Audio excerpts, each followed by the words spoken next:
Assalamualaikum Doktor. Waalaikumsalam.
Cek. Assalamualaikum. Waalaikumsalam. Assalamualaikum Doktor. Waalaikumsalam. Alright.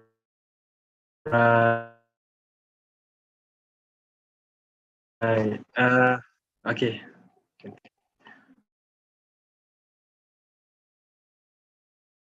Tak nampak lah muka Doktor. Ya, saya ke? Ya. Okey. Baru on kamera, tadi tak on.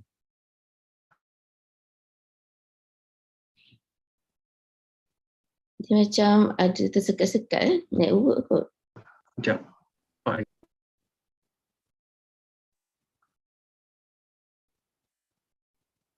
Alright, cantik. Okay, Doktor. Okey. Siap, Doktor? Okey. InsyaAllah okey. Alhamdulillah. So, macam mana kita boleh start ke? Sekarang partisipan ada lebih kurang 71. So, campur dengan Zoom. Jadi, kalau macam tu kita terus start. Okey, boleh. Bismillahirrahmanirrahim. Assalamualaikum warahmatullahi wabarakatuh dan selamat pagi semua. We start our program with recitation nombor kitab Al-Fatihah. Auzubillahi minasy syaithanir rajim. Iyyaka na'budu wa iyyaka nasta'in. Ihdinas mustaqim. Ghairil maghdubi 'alaihim.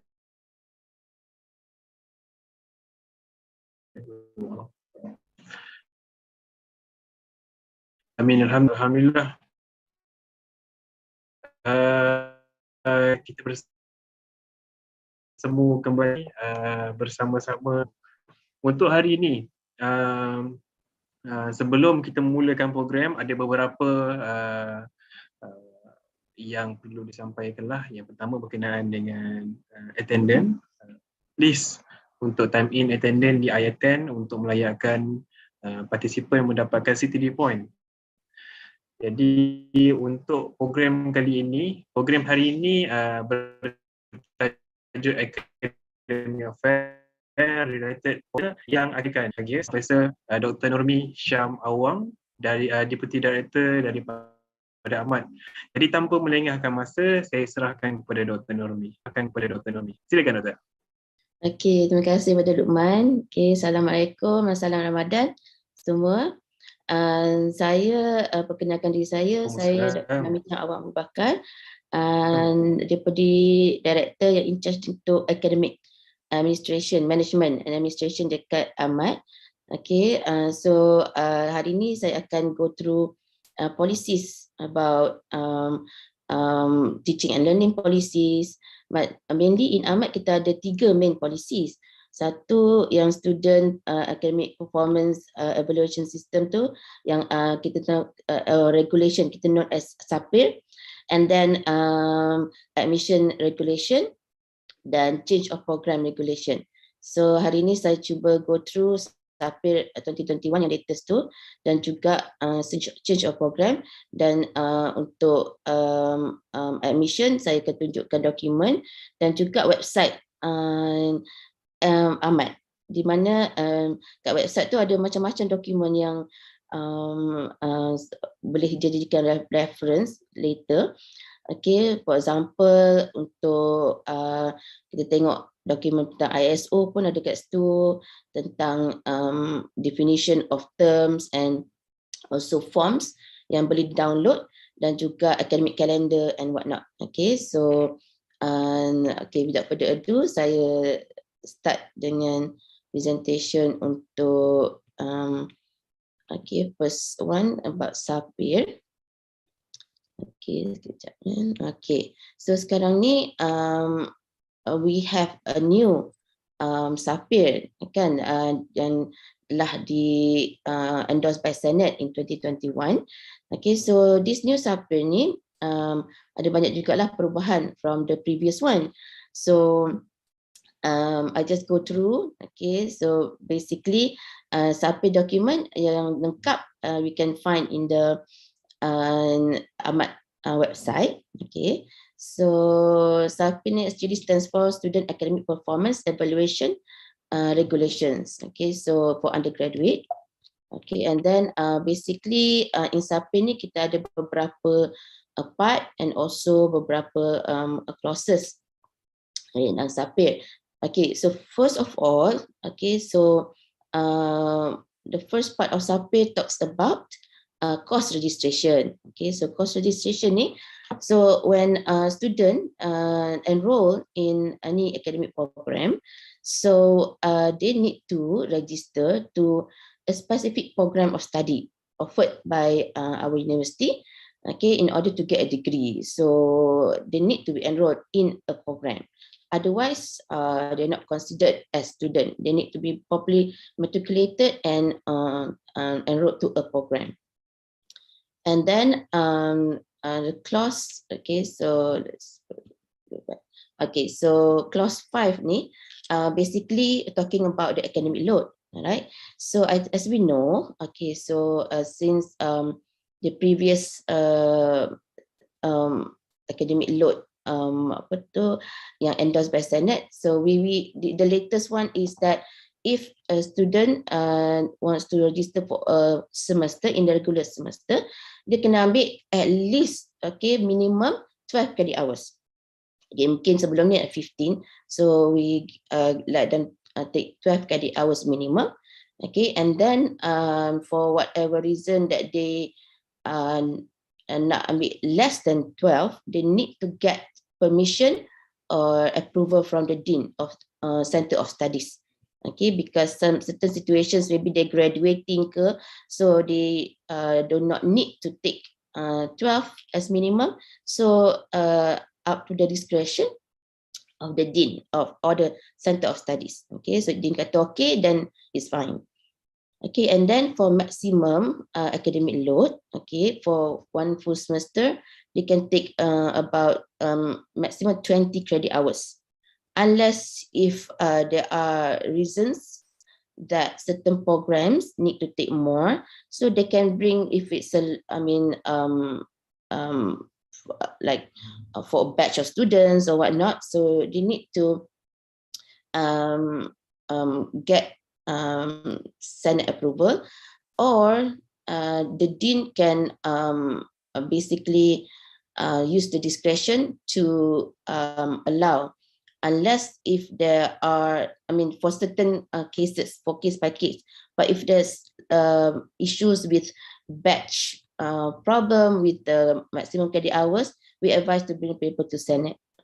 Okay, so that it can be properly endorsed and it can be included in the when we do the online registration, okay, later. So this is the minimum maximum academic load, okay, for all students, okay, in the in all programs. And then when the semester starts, okay, the students are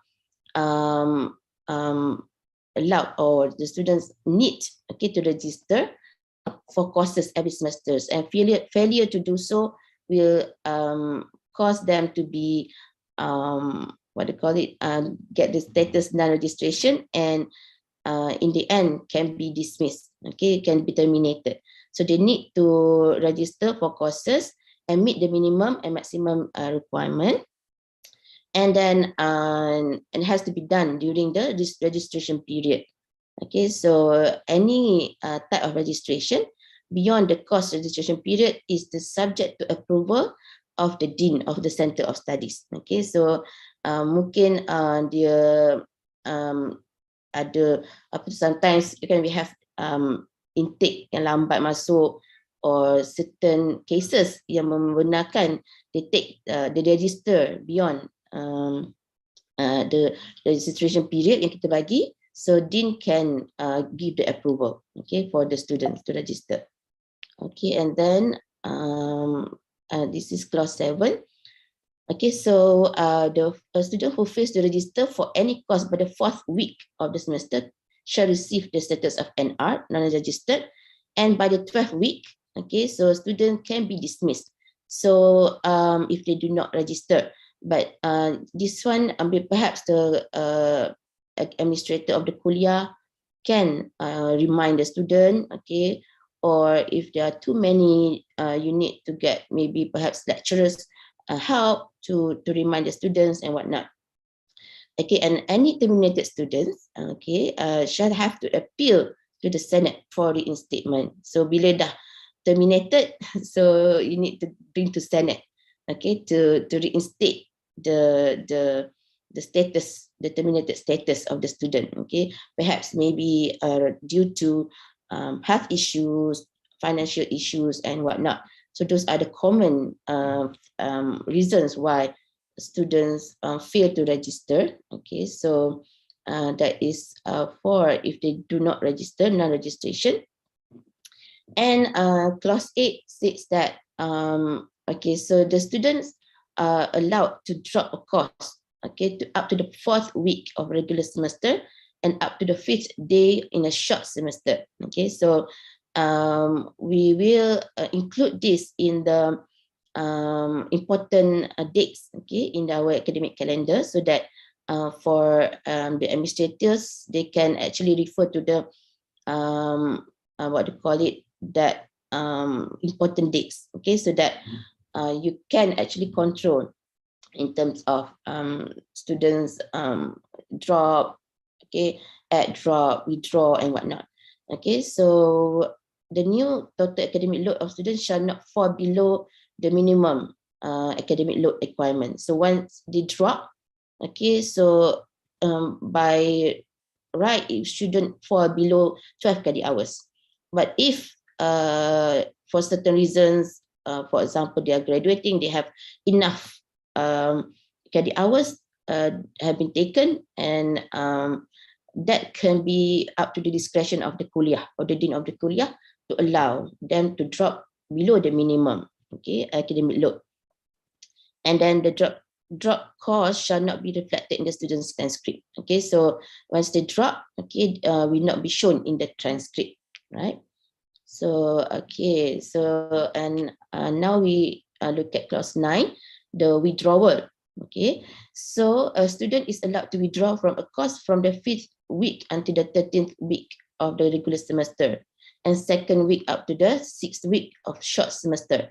Okay, so basically the withdrawal period, okay, runs after the drop period, okay, at the 13th week. Okay, so if they already exceeded the 13th week, they are not allowed to drop. Okay, and of course, and then withdraw. Okay, so basically, and again, it shall not fall the total academic load. Okay, minimum shall not fall below the minimum academic load. Okay, so that we can make sure that they can graduate on time. Okay, but for certain reasons, case by case, if the dean of the Kulliyyah or Center of Studies approve, then they are allowed to take below the minimum, but only for valid reasons. Okay, so and we want to ensure that the students can graduate on time instead of if they just keep dropping and withdrawing and whatnot. Okay, so no withdrawal application shall be entertained after the 30th week of a regular semester and the 6th week of short semester, unless with the approval of the Dean of Center of Studies. Again, it's case by case. Okay, so certain cases perhaps can be allowed, but it's up to the discretion of the Dean. All right. And once they withdraw, they will get W grade, will be shown on the transcript. Okay, so it's shown that it's withdrawn. All right. Okay, and then students are also allowed to apply for leave of absence. Okay, so leave of absence is actually up to the based on the approval of the Dean of Center of Studies, and it has to be during the semesters and cannot be granted after the semester ends. Okay, it's not valid anymore. Okay, so this must be during the semester, the current semester. And the leave of absence may be granted up to maximum of 2 semesters, okay, or 1 academic session. Okay, so it's actually that's the maximum, okay, period for leave of absence. And a student applying for leave of absence shall continue to attend classes until approval of the application. Just in case that application is not approved. Okay, so the student need to go through the classes as usual until they get the approval, okay, confirmation of the approval. And if absence beyond the maximum shall require recommendations by the Dean's Council and subsequently endorsed by the Senate. Okay, so if it's below the 2 semesters, beyond the 2 semesters, so it need to be endorsed by DCM and also Senate. Okay, and leave of absence for mental health, so this is special clause, is granted on condition that students' capacity to resume studies shall be assessed upon applying to return to university. Okay, fit for study. This is to ensure that optimal conditions of the students' successful reintegration into the university can be established. All right. So mental health, it has a special clause here. Okay, so students must be fit to resume studies. Okay, and then these are the members, okay, of the Fit for Study Committee. Okay, so basically we have representative from the Kulliyyah, okay, checked by Dean, okay, and then Ahmad, representative secretary for to manage, okay, the committee, and then these are the members, okay, from the Center of Studies, as well as chief medical officer and mahalah principals and whatnot. Okay, so these are the members of the Fit for Study Committee. And if the student choose to withdraw from the university, okay, they need to notify the office in charge of academic management. In this our case for undergraduate, Ahmad. Okay, so they need to inform us, or if they want to withdraw completely from the university. And okay, so the third part of a SAPIR is on the course performance evaluation, okay, which includes grading. Okay, so these are our grading for the university, our grading scale. So basically,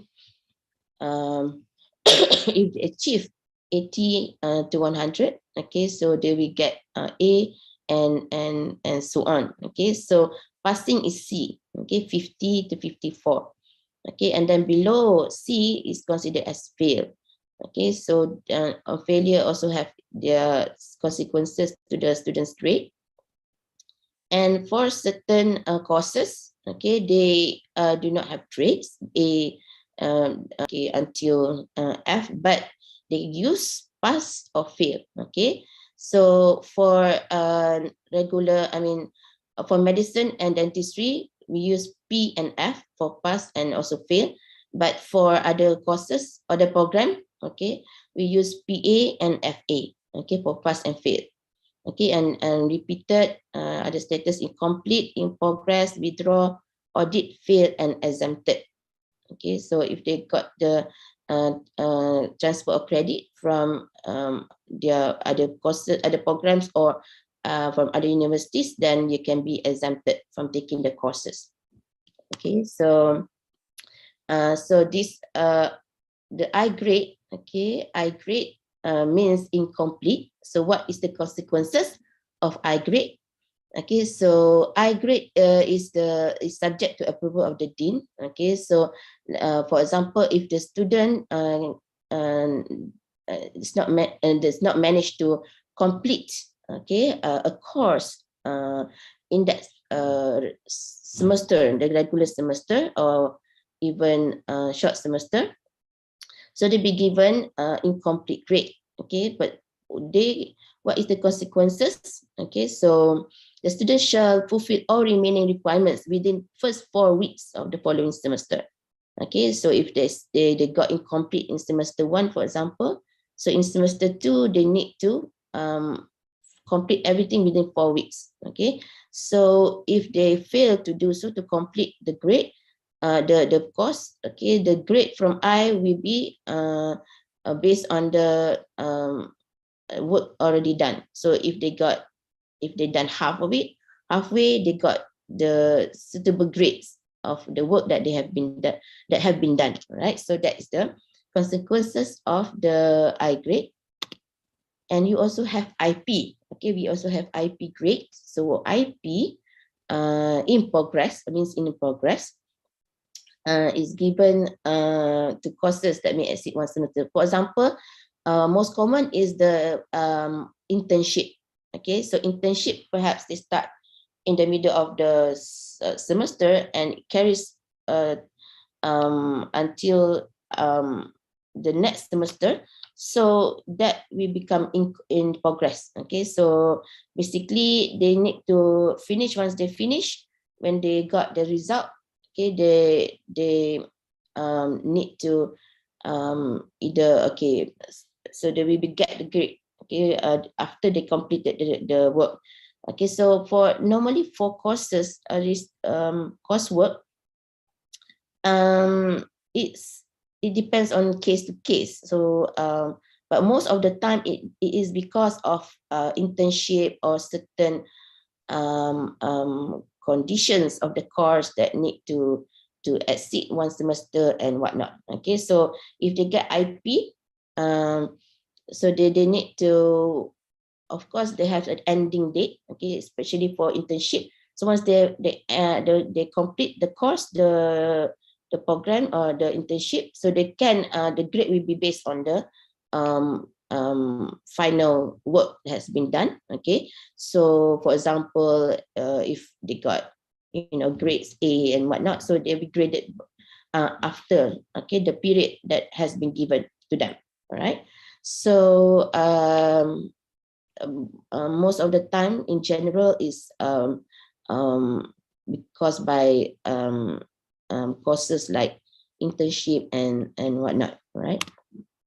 Okay, so if the student repeat course, okay, so a student who fails shall repeat the course that is required in the course. Okay, even especially for the kuliah required, department required, university required, and whatnot. For elective, is up to the discretion of the kuliah. Okay, so and then if the student repeat the failed course, okay, so and the grade, okay, okay, sorry, I mean read this again. Courses repeated because of failure to achieve the minimum grade shall be replaced with the passing grade. Okay, so if the student got D or E or F, okay, once they have completed the repeated the course, okay, so they will given the failed grade will be replaced by the grade that they got once they have completed the repeat course. Right, so for example, when they repeat, they got A, so it will be replaced by A. Okay, and then so basically the failed course will be excluded from calculation of the CGPA. Okay, and then a repeat of past course. Okay, so sometimes for some reason the students who pass a course, okay, might want to repeat in order to improve their grade or their CGPA and whatnot. Okay, so basically it's upon approval of Dean of the Center of Studies. Okay, a student with passing grade may repeat a Center of Study course once for up to maximum of 2 courses. Okay, so the lower grade achieved shall be recorded as repeat and excluded from the calculation of grade point average. Okay, so they will be replaced by the pass, the latest grade that they obtain. And a student can also receive a paper, okay, where a student who fails in any course in the final year may be allowed to receipt for that course with the approval of the Dean of Center of Studies. Okay, so in order to let them graduate. So sometimes they need to be allowed to receipt for the same course, for the course that they fail. Okay, and the receipt course will be graded based on the receipt examination assessment marks only. So they 100% with depends on the paper, the final exam. Okay, so that is the risk that they need to take. Okay, no cam marks and whatnot. So they just 100% on the exam. Okay, and then for independent study, so clause 18, independent study, a student may undertake independent study with the approval of the Dean of Center of Studies. Okay, perhaps they are graduating students and the course that they fail, it's not offered in that semester, so they are allowed to take independent study. Okay, in that case, so up to the discretion or approval of the Dean of the Center of Studies. And for audit courses, okay, for if the student intends to audit a course, so they are required to obtain permission from the course instructor. Okay, they cannot just sit in quietly without informing the course instructor. Okay, and then an audited course shall be graded as AU audit. Okay, which does not affect the GPA. And a student auditing a course is not required to take the end of semester examination, okay, but satisfy other course requirements, the quizzes, assignments, projects, and if they fail, the W grade shall be recorded. And also a course may be changed from credit to audit status or vice versa up to the 4th week of a regular semester and up to the 5th day of a short semester. So that is the policy for auditing. And this is clause 20 is for Kulliyyah medicine because they have special grading that are different from other Kulliyyahs. So for first year, second year, phase 1. So this is the grading, and they have phase 2 for year 3 and year 4 and 5. And this is the set of gradings. Okay, and also a student for medicine, a student who fails in one block during each level of study needs to take a remedial examination during the remedial period at the end of each year. Okay, and then these are the grading for the remedial examination. Okay, pass with on remedial and fail on remedial. And as for Kulliyyah of dentistry, okay, so these are the grading used in the Kulliyyah of dentistry. So a student must pass all courses in the professional examinations in order to proceed to the next level of study. Okay, so these are the grades that related to the dentistry, Kulliyyah of dentistry. Okay, and then a student who fails in professional examination is required to sit for a receipt examination, and the result will be graded as follows. Okay, so pass on receipt and fail on receipt. Okay, and then we also have this part. Okay, when student choose to do a credit transfer. Okay, so we have 2 types of credit transfer. Okay, horizontal credit transfer. Okay, where course that were taken at the same qualification level, or the maximum number of credits can be transferred up to 75% for the total credit hour requirement of the program study subject to the approval of Center of Studies. So this is what they call it, inter-program credit transfer. Okay, so it's within our own institution, same university program. And for vertical credit out transfer, okay, so it's perhaps credit transfer from a different institution. Okay, perhaps they took diploma and wants to transfer certain courses for the degree program. So we allow up to 30% of total credit hour, okay, of the program approved by the Center of Studies. Okay, so the Kulliyyah need to approve of the credit transfer. Okay, and then okay, so the transferable courses must fulfill the following conditions: pass with good grade, okay, and exhibit currency of knowledge, and have course curriculum that is deemed at least 80% equivalence, and be from accredited program. So the Kulliyyah will determine whether the students are allowed to transfer based on these conditions. Okay, so some Kulliyyah, I think most of it accept the grade B or B plus as minimum grade, and also need to be similar curriculum from the previous course, must be at least 80% similar to the course that they want to apply to transfer the credit for. Okay, so that is the conditions. And the value of the credit transferred shall be similar or less than the credit or the course offered and deemed appropriate by the Center of Studies. So Kulliyyah need to decide for that. And the approved credit transfers from other institutions will be assigned as exempted courses with EX grade, exempted grade in the transcript. All right. And then within IUM, okay, a student may apply for transfer of credit from courses while attending pre-sessional programs or from CFS, subject to the approval of Dean of Center of Studies, and the approved credits transferred from within IUM shall be assigned with the original grade of the course. Okay, so if they get A or B from the previous time they take the course, so they still need, the grade stands, okay, until even when they exempted from the course.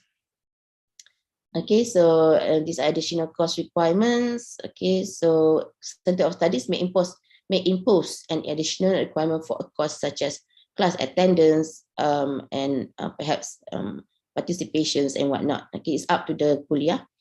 And a student who did not fulfill the additional course requirements, okay, by the respective Center of Studies shall be barred from the end of semester examinations and be given Y grade, okay, which is equivalent to F grade, okay, irrespective of coursework performance. So if they fail to fulfill the 80% attendance, okay, in the class, in the course, then they can be barred from taking the end of semester exam or final assessment, okay, in the course, right? So, and a student may be excused from the course requirements with approval from the Dean of Center of Studies, okay, supported by relevant documents. Okay, so of course it is case-to-case basis, so depends on the approval from the Dean. And exemption, okay, from courses can be decided by the Kulliyyah or Center of Studies, okay, based on the result of special instruments endorsed by the Center of Studies Committee of Examiners. Okay, so the Kulliyyah can have a committee to examine, okay, whether the student can be exempted from the course, okay, for certain reasons. Okay, and credits for exempted course are counted towards the total credits fulfilled. Okay, so when they exempted from a 3 credit hour, for example, so it will be counted, okay, the 3 credit hours in the total credits when they want to graduate.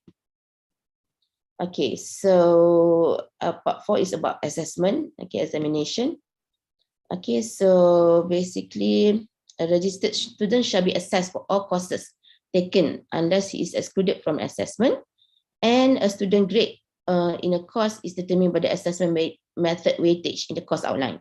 So every lecturer they need to follow the course outline, what has been written in the course outline. Okay, so basically that is the assessment, the legal or the official assessment, and that is we can consider, okay, based on the course outline. And components of assessment may be administered in any form and subject to any conditions specified the course outline. Okay, so be it quizzes, assignment, and whatnot, depends on the course. Okay, and then the committee of examiners. Okay, so basically for each kuliah, they have their own committee of examiners. Okay, so basically this committee will look after the appointment of members of each department in each specific area of studies to provide overall supervision, the conduct examinations, and even when you have cheating cases, this committee can discuss on that to ascertain that all examination questions are properly vetted so as to maintain the academic standard required by the programs in accordance to IIUM assessment policy, and to review, confirm, and endorse final grades submitted by individual course instructors, okay, to determine the dean's list. Okay, so basically each kuliah has their own method on how to conduct these practices for examinations. And then normally the members for each kuliah for the committee of examiners comprised of dean, deputy deans, head of departments, or even you have exam coordinators, and also maybe what do you call it? Mostly some courses of multiple lecturers could also have one coordinator. Okay, so the dean will also may invite any other person to attend the meeting because of certain reasons. Okay, for example, maybe of the expertise and whatnot. Okay, and then the chairman of the Center of Studies Committee of Examiners should be the dean. Okay, so the dean shall be the chairman. Okay, so unless if the dean gives the mandate to somebody else. And the secretary of the committee of examiners, okay, the chairman of the center or the kuliah committee of examiners shall appoint a secretary and establish a secretariat for the Center of Studies Committee of Examiners. Okay, so this is examination committee. What are the tasks or the job scope?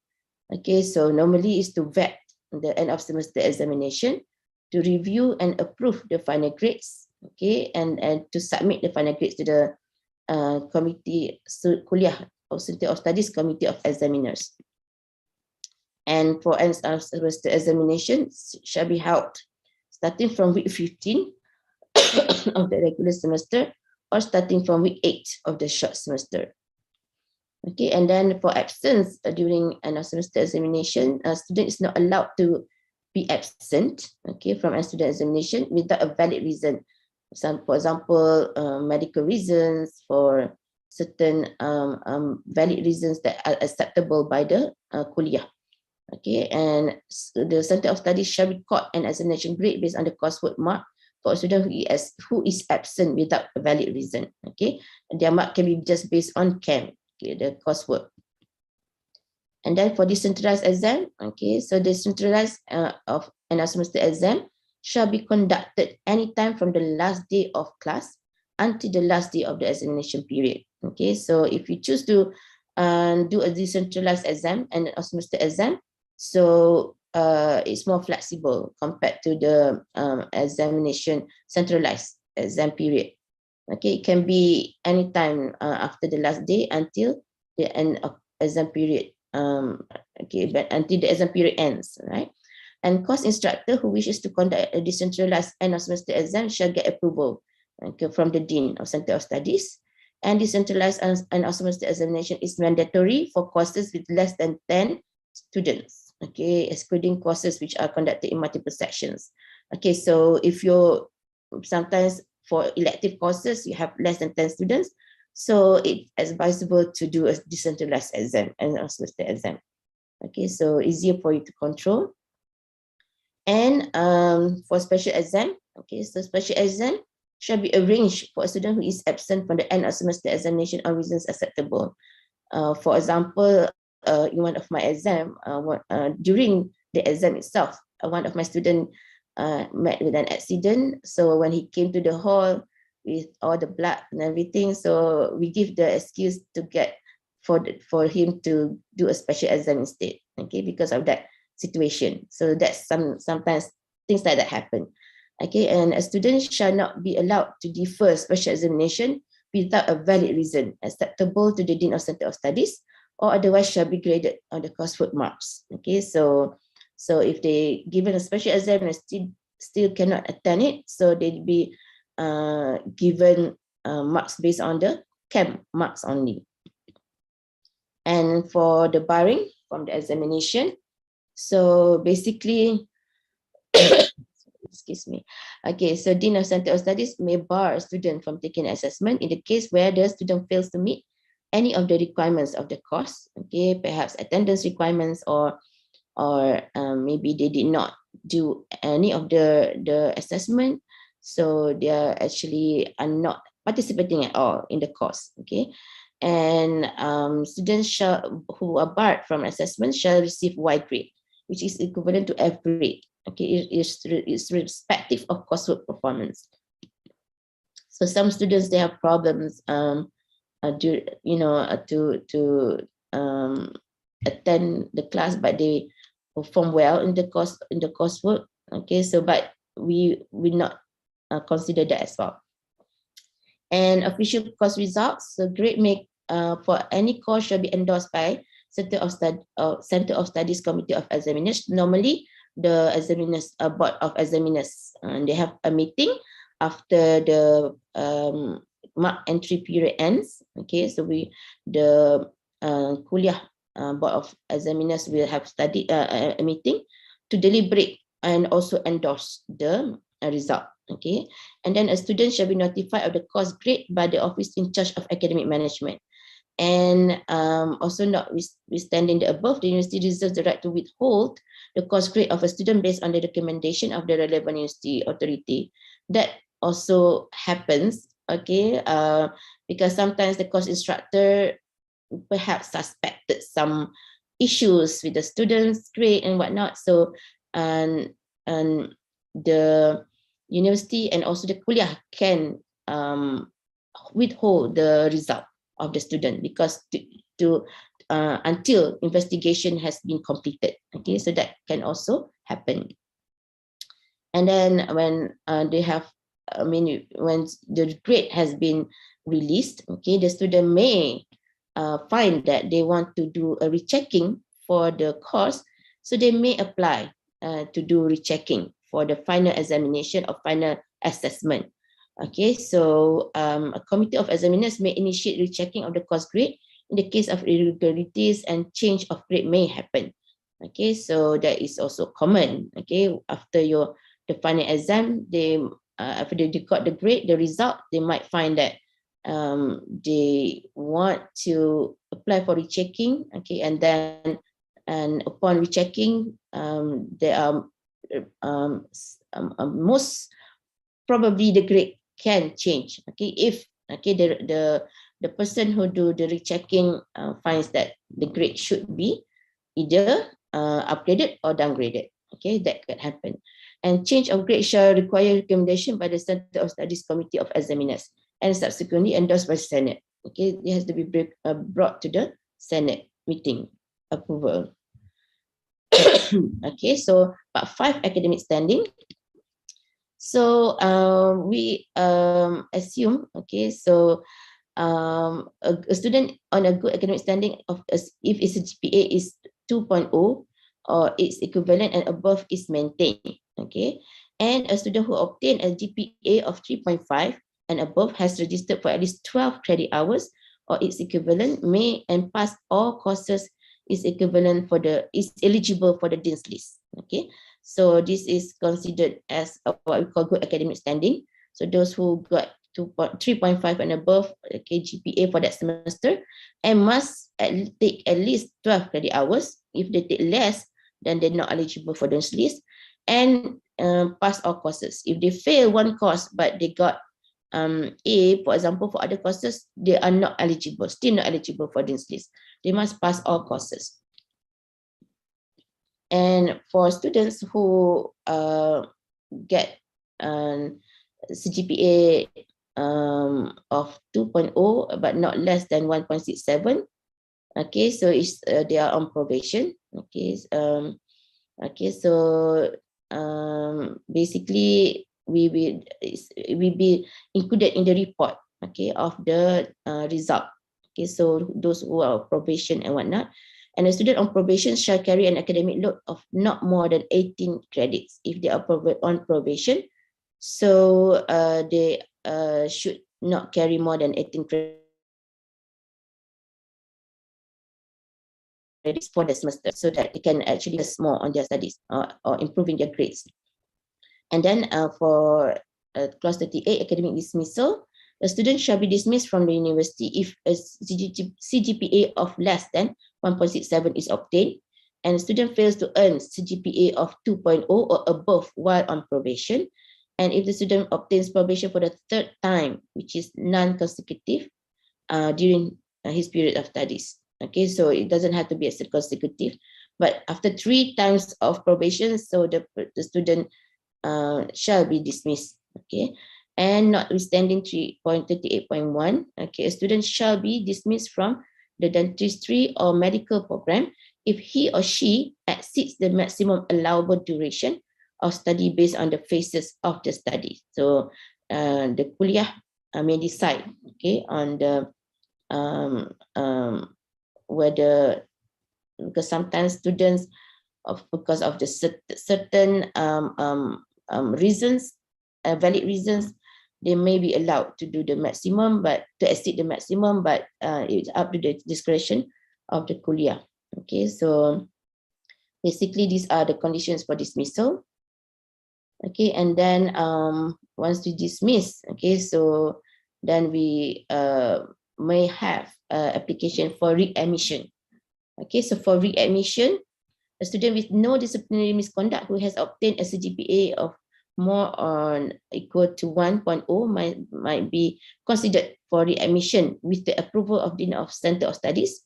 The admission shall be allowed only once. Okay, and readmission shall only be granted to a student who is deemed by the Center of Studies to have the potential to complete his studies within the maximum allowable period.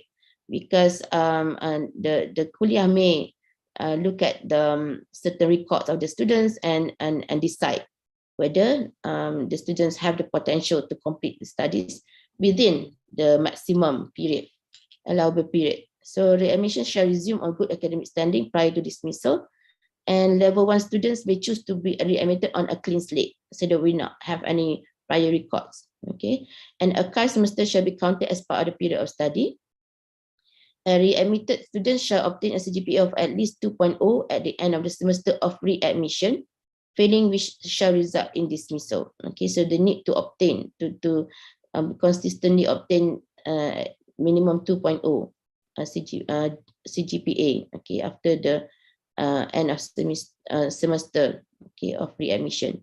And upon dismissal, a dismissed student may apply for admission within a maximum period of 2 regular semesters only. Okay, the semester in which the student is not enrolled in the university shall, however, be taken part of his period of studies. Okay, so this clause, okay, states that they need to apply for readmission. Okay, the dismissed student need to apply for readmission within 2 regular semesters. Beyond that, they not be allowed anymore. Okay, and then for part 7, okay, study period. Okay, so minimum study period of semesters for a student is to complete a degree program is 4 regular semesters. So minimum. They might take many courses during short semester. They may take maximum credit hour every semester, but they need they're not allowed to complete beyond 4 regular semesters. So perhaps they have transfer credits from diploma, for example. They have to complete at least minimum 4 regular semesters, and maximum study period. Okay, so maximum study period for a student to complete a degree program in the university is 12 regular semesters, excluding leave of absence. Okay, so if they have a leave of absence,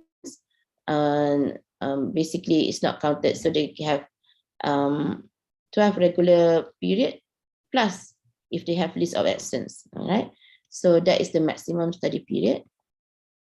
And maximum study period for Kulliyyah Medicine and Kulliyyah of Dentistry. Okay, so for both programs, the maximum period permitted for the students are actually 8 years. Okay, so they are given 8 years to complete, okay, the maximum period to complete the whole degree. A student shall be dismissed from the dentistry and medical program if he has exceeded the maximum allowable duration of study based on the phases of the study. Okay, so this is applicable to Kulliyyah of Dentistry and Medicine. And last part for okay, the students' graduation requirements. Okay, so for extension of study, okay, period. So extension of study period may be granted to students who have exceeded the maximum study period upon grounds acceptable to the university.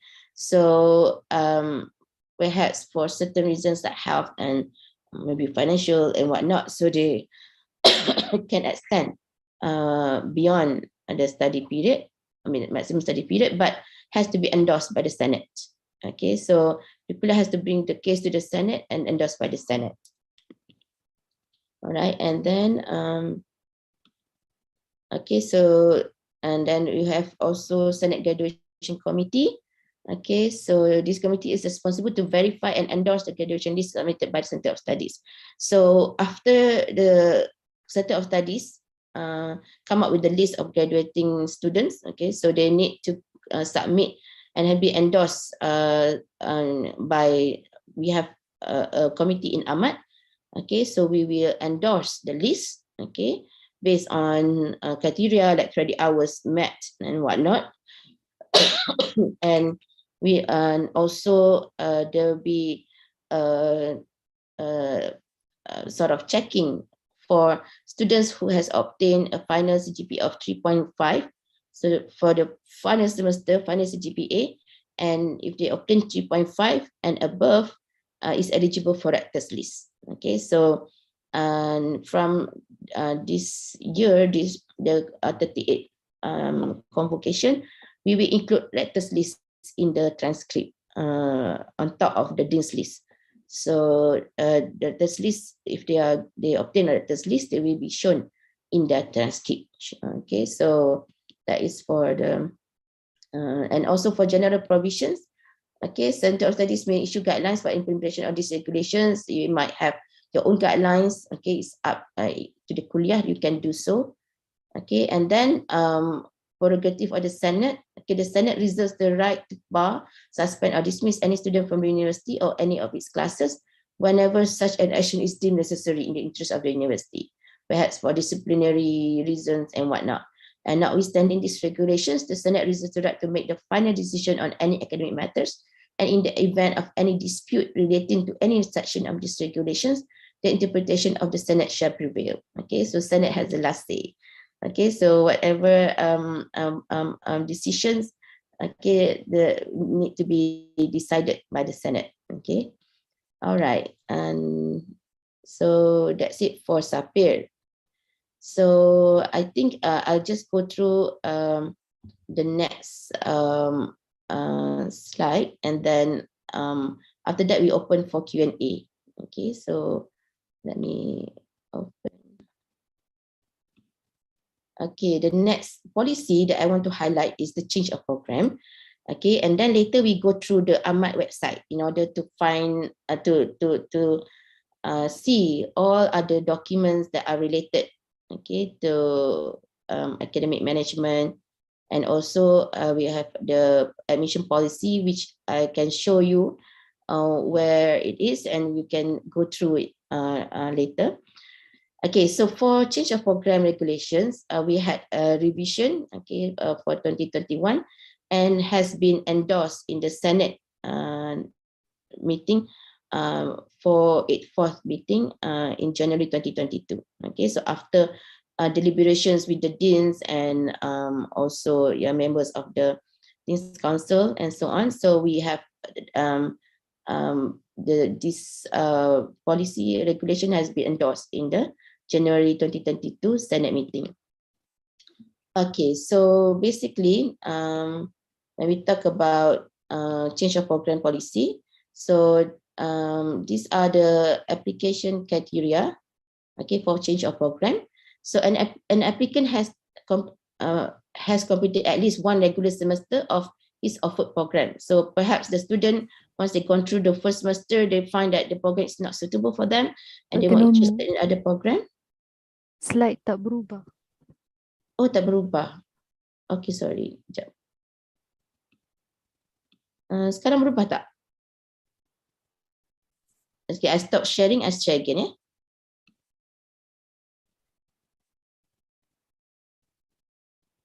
Okay, so I share again.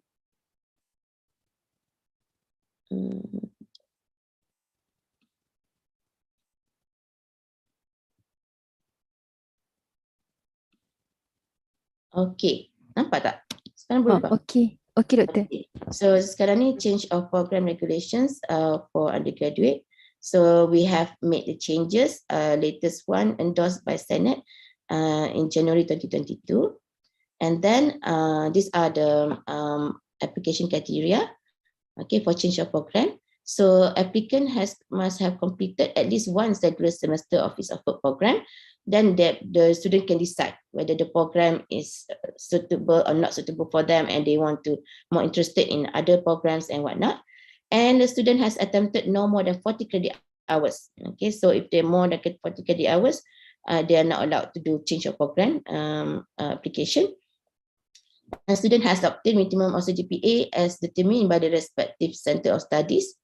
Okay, so and the CGPA will be based on 2 decimal points only, and students have satisfied the entry requirements of intended program where applicable. So actually there's a table, okay, or where the program that each program has conditions, okay, before they can accept student for change of program.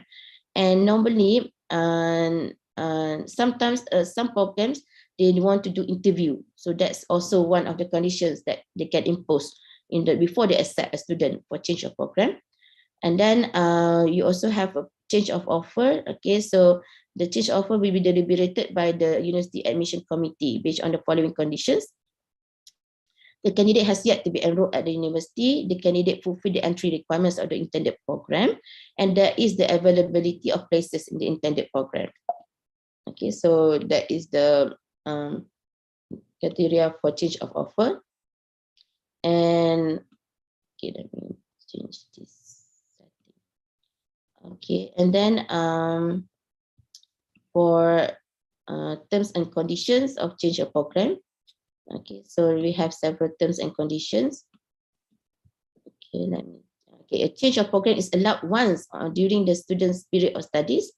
They cannot keep changing programs. Only they can do it one time. Okay, once. And then approval of change of program is subject to the fulfillment of the requirements as prescribed in the Center of Studies schedule. So later I will show you the schedule. So different Kulliyyah, different Center of Studies have different conditions. And the maximum period to complete the prerequisite courses of the Internet Center of Studies is 2 regular semesters. Okay, minimum, maximum period to complete prerequisite courses. Okay, so if they have prerequisite courses, it must be done within 2 regular semesters. An applicant is not allowed to repeat or replace prerequisite courses of the intended Center of Studies with other courses. Okay, and credit and grade from each prerequisite of the intended Center of Studies core courses shall be computed in CGPA as additional credit and grade. All right, so okay, then we have this condition. All courses taken from the previous program before the change of program shall remain in the student's academic records and be counted towards the GPA computed in the new program. Right? So the previous courses still counted, and international students are advised to conform to the immigration requirements before applying for the change of program. Okay, so in order to avoid that their visa being revoked, okay, and whatnot. And pre-sessional students are not eligible to apply for the change of program, and the University Change of Program Committee reserves the right to provide exemptions to any of the clauses above. Right, so we have the committee at the university level. And then a fee for the change of program is administrative fee of 100 ringgit, or as determined by the university, shall be imposed upon submission of the application. Right, and then the bylaws of the change of program. So each center of studies may make bylaws pursuant to these regulations. Such bylaws shall come into effect upon endorsement by the Senate. Okay, so if you have other conditions that need to be met, so you need to bring the matters to the Senate and be endorsed by the Senate. Okay, and then prerogative of the Senate. Okay, so notwithstanding the above regulations, the Senate may grant an exception to any of the regulations stated here. And in the event of any dispute in connection with the interpretation of these regulations, the interpretation of the Senate shall prevail. Okay, so again, the Senate has the final say. All right, so okay, so that's about the change of program. So I will now share the website of Ahmad, okay, in order for you to find the what do you call it, relevant information that you might want to know. Okay, so let's take a look at this website. So am I showing the website now in your view? Can you see the website, or is still the slides? And Yes, Doctor. okay, You can see. so from our website, there are several information that you can find. Okay, so for admission matters, we have all this admission calendar. Okay, so matters regarding the foundation, admission, and direct admission and whatnot.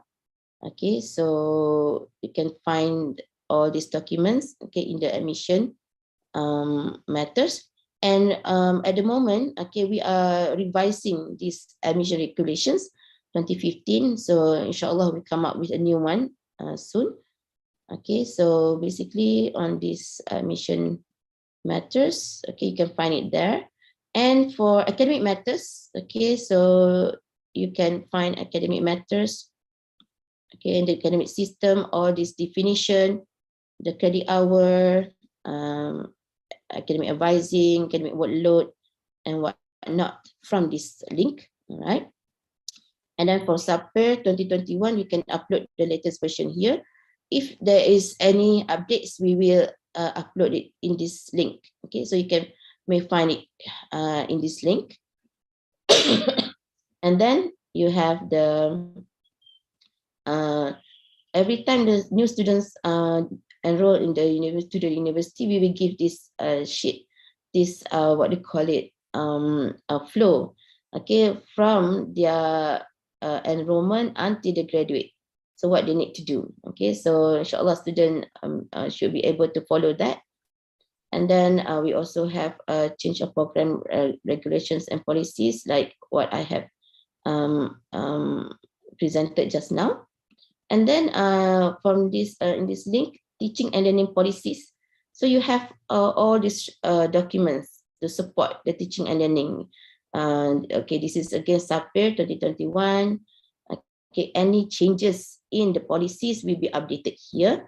So this one, change of selected academic policies and procedures for class of honors equivalency, latest update 2019. Okay, if there's any update, okay, from the Senate, so we will update here. Okay, so we have latest one for maximum credit hour, minimum credit hour for this, and since latest update 2020, and anything announcement of any change of program regulations.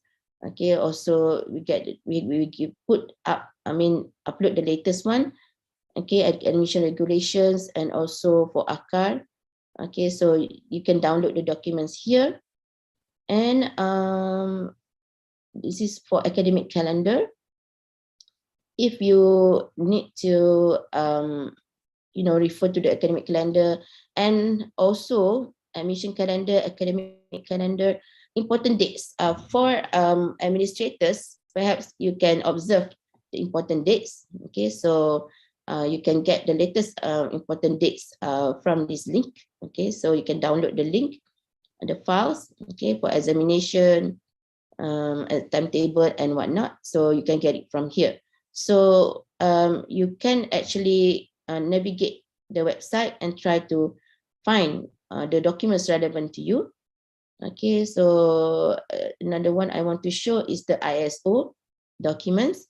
Okay, so these are actually guidelines. Okay, and we have admission, ISO for admission, for course offering, scheduling, course registration. Okay, so if you click, okay, you have pre-admission ISO document. Okay, so what the Kulliyyah would do, and later on what should be done and what not. Okay, so these are the documents for ISO documents. So you can use this to support any of the statement in or process in SAPIR, for example, transfer of credit. Okay, so we have it here. Okay, the ISO document, okay, and whatnot. So you can get the ISO document from this link. Okay, readmission, evaluation of education graduating students, and so on. Okay, so that is for the ISO documents. And for forms, you can download forms from here. Okay, for admission, teaching and learning, general application form, okay, add, drop, and whatnot. So we will update the forms from time to time to the latest version, general application form. Okay, so credential, okay, for this is also for students. They can go to these links and get the form, award forms, okay, international students, related forms, and whatnot. All right, so, and also we have FAQs. So if you need to find certain documents that are relevant to your task or your job, you may come to the website and then visit the website and then try to get the information from the website. Okay, so that's about it for today. So if you have questions, I think we can. I'm done with the briefing, and if you want to have questions, Brother Luqman, can they just ask, or you have anything else before that? We can just open to Q&A. So is there any question that you would like me to answer, that you would like to ask? Assalamualaikum. Waalaikumsalam. Waalaikumsalam. Warusli from Kulliyyah Education. Okay. I want to ask about study leave. Okay. For student who apply for study leave, you have to pay 50 ringgit, right? 50. 50 ringgit. 50. Yes. Okay. For processing fee. And any other way to waive the payment? For example, the student who apply for study leave due the problem of financial problem, for example, maybe we can waive the payment. I am not sure how to answer that, because they have to pay, because the stated in the form that they have to pay 50 ringgit. Yes, based on maybe the based on that. pay. Maybe the student who face any financial problem, maybe we can waive. What are the way how to do it? Maybe we can apply for. Okay, at the moment, they are required to pay for certain, administrative fee, but perhaps the Kulliyyah can help instead, using maybe, this is my suggestion, I'm not sure how exactly to help them with this, but the Kulliyyah might have some fund, for example, for the students, if they need to pay for certain fees that they might not afford to do so. Okay, so from welfare, right? From welfare fund. Yeah, yes. Fund, everything. So perhaps the Kulliyyah might have some fund to help them. So at the moment, that is what I can suggest lah, because otherwise, if I'm not sure whether anyone who maybe knows any endowment fund that they can apply for, maybe the endowment, we have IIM endowment, for example, if there's any budget for that. So they may have other sources of maybe perhaps funding to pay for it. But okay, at the moment they have to pay the fees. So if the Kulliyyah can help, that may be good for them. Okay, any other question? Hello, Assalamualaikum. Waalaikumsalam. Saya Ahmad dari Department of Physics, Kuliah of Science. Okay. Saya nak tanyakan tentang kalaulah satu student tu dia fail subject pass and maksudnya subjek yang tak ada grading, yang ada pass or fail. Oh, pass or fail. So did the student need to repeat the subject? Pass and fail. Is it Kulliyyah required, department required, or is it elective? Department required. If it is department required, then let's say it's department required. They need to. They need because to. when it's department required, then it's compulsory, right? So yes, it is. If it is the core courses, so it's the core courses. They need to pass the course. Otherwise, they cannot graduate. Unless if it's elective, then they can perhaps take of course, if the Kulliyyah allow, they can take another elective instead. Another elective. But for core courses, they need to pass the core courses. Okay, thanks, Doctor, for your response. Okay. Any other question? Assalamualaikum, Prof. Soraya from Medicine. Oh, yes. I would like to ask about Fit for Study Committee. If Kulliyyah would like to engage the Fit for Study Committee, the secretary is of course Ahmad. But which office in Kulliyyah is responsible to contact Ahmad? Is it the academic office or is it the student development office? That's my first question, Prof. Thank you. Okay. May I get if any of the secretariat can help, because I am not so sure whether it's academic or student, academic affairs or student affairs. Anyone can help me? Or otherwise I will get back to you later, Dr. Soraya, because I need to check again. All right, thank you very much. I have another question, Prof. Yes. With regards to barring, according to the new SAPER, it is not mainly attendance. It is other matters as well based on the Kulliyyah punya assessment or how the Kulliyyah views it. Now, before we bar the student, what are the process that needs to be taken in order to come to the point of barring the students? What I mean is, do we need to write a warning letter? If yes, how many warning letters? Do we need to have a meeting? So what are the legal process that we need to take, that needs to take place before barring? Thank you. Okay. Usually you need to warn give warning letter to the student when if it's because of the attendance, if they fail to meet 10% of the attendance, then they should be given a warning letter. But if they keep being absent until 20%, then you can send a barring letter. But warning letter has to be given depending on the Kulliyyah policies. If it's not attendance, so what are the criteria that you think that should be considered to bar a student? Okay, perhaps, but at the moment the main general practice is for attendance. So 10% you absence, you give a warning letter, and then after that, when they reach 20%, you may give them. You can give them the warning letter. So one warning letter is sufficient for us to proceed the next step to bar. Yes. Yes. All right. Thank you. That's all from me, Prof. Thank you. Okay. Any other question?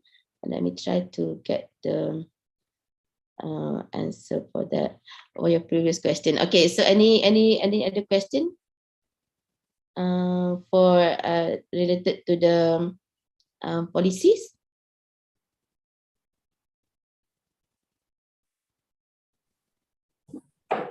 Assalamualaikum, Prof. Yes. Yes. Zahidah here from Sejahtera Center. Yes. Regarding the IP status, the in-progress status, how long can we retain the IP status? Can it exceed like 2 semesters, or what is the limit for that? Okay, basically for limit,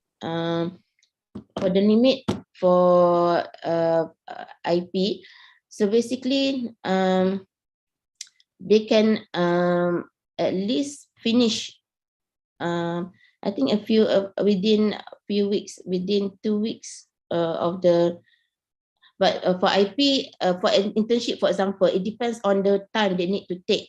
Okay, for example, let's say they start half of the semester in certain cases, like they need 6 months. So if they start late in the first semester and it will carry forward to the next semester, so they need to inform the Kulliyyah of when they are expected to finish. So there's no certain time frame that basically given for IP, except if they fail. In progress for a course, then within the, I think, 4th week of the 2nd semester, that they are given IP. Okay, so basically it depends on the case of the student. Okay, but normally, I think in the Kulliyyah, what could be possibility of IP? Because sometimes it's internship. Muslim of Kulliyyah is internship. I see. Okay. All right. No, I'm just asking for a future program lah. But it will not be exceeded from 1 semester lah, meaning the IP status must be completed within the next semester tu juga. Okay, yes. The 2nd semester tu. Okay, again, for if you have cases that the student need to be given IP, so it depends on the conditions. Okay, but they need to complete it within the 2nd semester of the IP. Otherwise, they'll be given, if they exceed the time, they'll be given the marks for the camp only. They will not be given the marks for, be given extra time.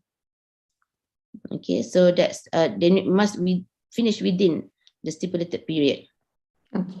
Okay. All right. To answer Dr. Suraya's question just now, for field of study, those who are in charge of for study leave in the Kulliyyah, I think should be student affairs, right? In Kulliyyah of medicine, leave of absence is managed by academic office. Oh, academic office. Okay.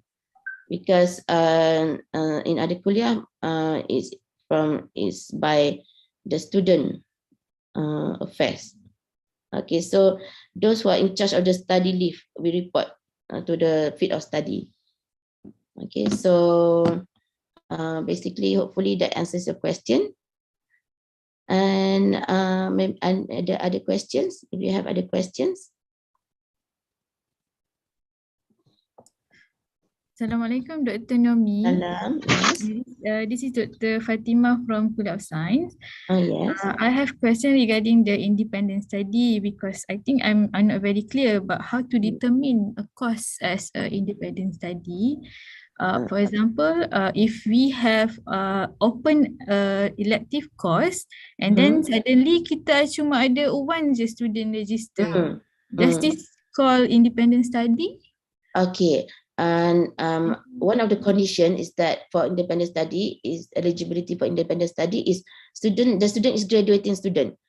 Kan, macam contohnya kalau that you have this elective course, and elective course ni if you ada electives dan dia boleh ambil, you can suggest the student to take other electives. But if they instead insist to take that course, okay, maybe just one student to take that elective course, and the student is graduating, then that allows you to give the student the chance to take as independent study. And also sometimes students fail the course, a course, but then a course is not offered in that semester, and the student is also graduating. So then the student is allowed to take independent study, because independent study, you need to assign a lecturer to handle the student. So it depends. So some lecturers might not, might have enough workload. So basically you need to take caution about this independent study only when it's needed. So yes, as it's needed. So for example, for graduating students, that is their ni lah nak kata macam apa nak kata special sikit lah, because special case, because independent study, the student needs to do everything that has been done, is to be done in the class. Cuma dia punya session is between the student and the lecturer. So macam kita still ikut course outline, they need to do everything as stipulated by the course outline. Cuma itulah the willingness of the lecturer itulah. So that's sometimes the issue for independent study, because you still kena do grading for them, maybe for one or two students je lah.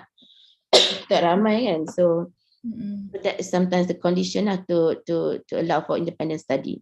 Tapi kalau student tu still ada ample time to graduate, and then you stick and offer it, they can take it in the next semester kan, dia tak adalah that critical, then you can advise them to take the course in another semester. So tak semestinya independent study. Okay, faham. Thank you. Okay. Assalamualaikum, Prof. I'm Huda from Kulliyyah of Medicine. Yes. Okay. I just want to ask regarding when you mentioned about the non-registration, by the 12th week of the semester, a student who retains NR status shall be terminated from the studies. Alright. So if let's say the student has planned for withdrawal of studies, so they will need to submit the form and then get clearance from the mahalla, the library, the finance department, right? But if let's say the student did not register by week 12, and then she's already gets terminated. So what will happen to the clearance? Because maybe the student is intentionally did not register because she wants to get terminated. So what will happen to her in regards to the clearance? Okay. So basically, okay, non-registration. So, okay, so number 7, Prof. 7. Okay. It is 7. Number 7. Gini, this one. Okay. So, let's say, okay, students who fail to register for any course by 4th week akan dapat non-registration. Okay, and by the 12th week dia akan dismiss. Okay. So, basically, okay, again your question, kalau dia saja deliberately delay. Dia tak register sebab dia memang nak withdraw pun. Oh, sebab So what will happen withdraw to dia kena bayar, the kan? clearance tu? Clearance tu, okay, so adakah dia akan dismiss? So tapi kalau by 12 week ni dia tak register, dia akan dismiss automatically. Kan dia memang wajib akan di-dismisskan lah. Yes. On this kan. But you know they so withdrawal sampai word 13 kan, macam tu. Yes. Okay, so I just Dia want akan to know dapat what about the dismissal dululah sebelum dia, kalau macam dia say dia tak withdraw lagi sampai week 12 ni, automatic dia akan consider as dismissed. So kalau week 30, so dia itulah kalau dia nak withdraw intentional tu dia bagi tahu ke dia nak withdraw. So dia bagi tahu dia nak withdraw, tapi at the same time so dia macam buat senyap and then dia macam yalah by week 12 pun dia memang tak register. So dia akan macam dia dismiss. memang nak di-dismiss. So cuma yalah financial implication lah sebab sepatutnya the student should pay the clearance whatever kan. Yes. So who will be contacting the students to get this clearance lah. Okay, that one, okay, okay, kuliah boleh contact, boleh tahu kan siapa dismiss student kan? Itulah because we get the list kan? Yeah. Yes, okay, so basically for students ni memang dia akan dapat surat, but untuk clear, maksudnya untuk clearance, sebab bila dia dismiss, okay, clearance, you mean who will be contacting the student, who will be doing the clearance? What's the question, Prof? Okay, sekejap. Kalau macam dismiss dengan ni, kena request, okay, to the student, first status akan keluar TD, and then kena request. Kalau dia nak withdraw, tapi sekarang ni kita tak tahu niat dia, okay, kita tahu niat dia nak dia memang nak withdraw, tapi tak withdraw sampai week 12, dia akan dapat TD dululah. Okay, TD cannot change to withdrawal. Okay, so student has to do clearance for application. Okay, so TD is terminated. Okay, so kalau macam dia nak, student tu akan buat clearance lah kalau dia dah dismissed, terminated ni. Okay, itulah kalau sekejap saya nak minta, kalau ada sekretariat boleh tolong jawabkan. Okay, sekejap. Sebab dia handle. Macam because actually I'm representing the Deputy Dean postgraduate. Yes. So I think the rules is the same for the CS. So I'm sama. just asking sama kan. So I'm just asking if this case happen. So because if let's say we cannot contact the student, but it's already dia dah masuk week 12, week 13 and not we cannot. Dia MIA lah kan, MIA. Yes. So okay, usually itu nanti itu kalau macam you nak tahu more, you can ini CPS kan, ini CPS, cuma kalau UG boleh contact Ahmad untuk tanya. Okay. Tapi kalau PG boleh contact CPS sebab kita pun nak tahu juga, mungkin ada certain things yang apa panggil underlying, maknanya apa yang can be done, can be done ke, ataupun dia dah memang clear case, memang MIA, memang tak boleh nak contacted. Because sometimes tak tahulah, sebab ada case yang student masa tu dia kena COVID, so memang dia tak boleh, tak tahulah, dia tak communicate, tak boleh communicate. Sebab ada case macam tu. So kita kalau boleh kita nak investigate dulu why. Kalau memang betul ada clear case yang memang dah tak ada, tak boleh nak, dia tak ada continue kan. So we'll just, kalau we give a few times untuk dia respon tak respon, we can assume that lah. Cuma kalau boleh cuba contact family ke, just to know, because sometimes itu ada case yang macam ada student tu kena COVID, dia tak dapat nak communicate dengan kita. So kalau family boleh kita communicate dengan family, mungkin dia boleh tolong lah. So ada lagi lah some discretion kita boleh pakai lah sebelum kita dismiss. Untuk Okay, thank you so much, Prof. Okay, alright. Nama, any other question?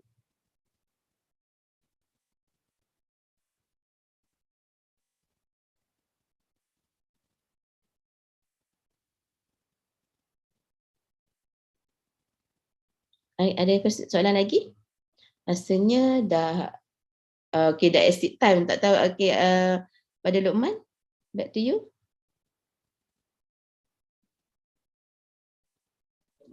Okay. Alright. I think that's all for the question. From the YouTube also, they have no question. So we will wrap up. Okay, thank you, Doctor, and thank you everyone for the interesting program. Now, before we end this session, I have a few reminders. First is the I attend for registration, and second is the evaluation form to evaluate the training and to qualify participant to get the CTD point.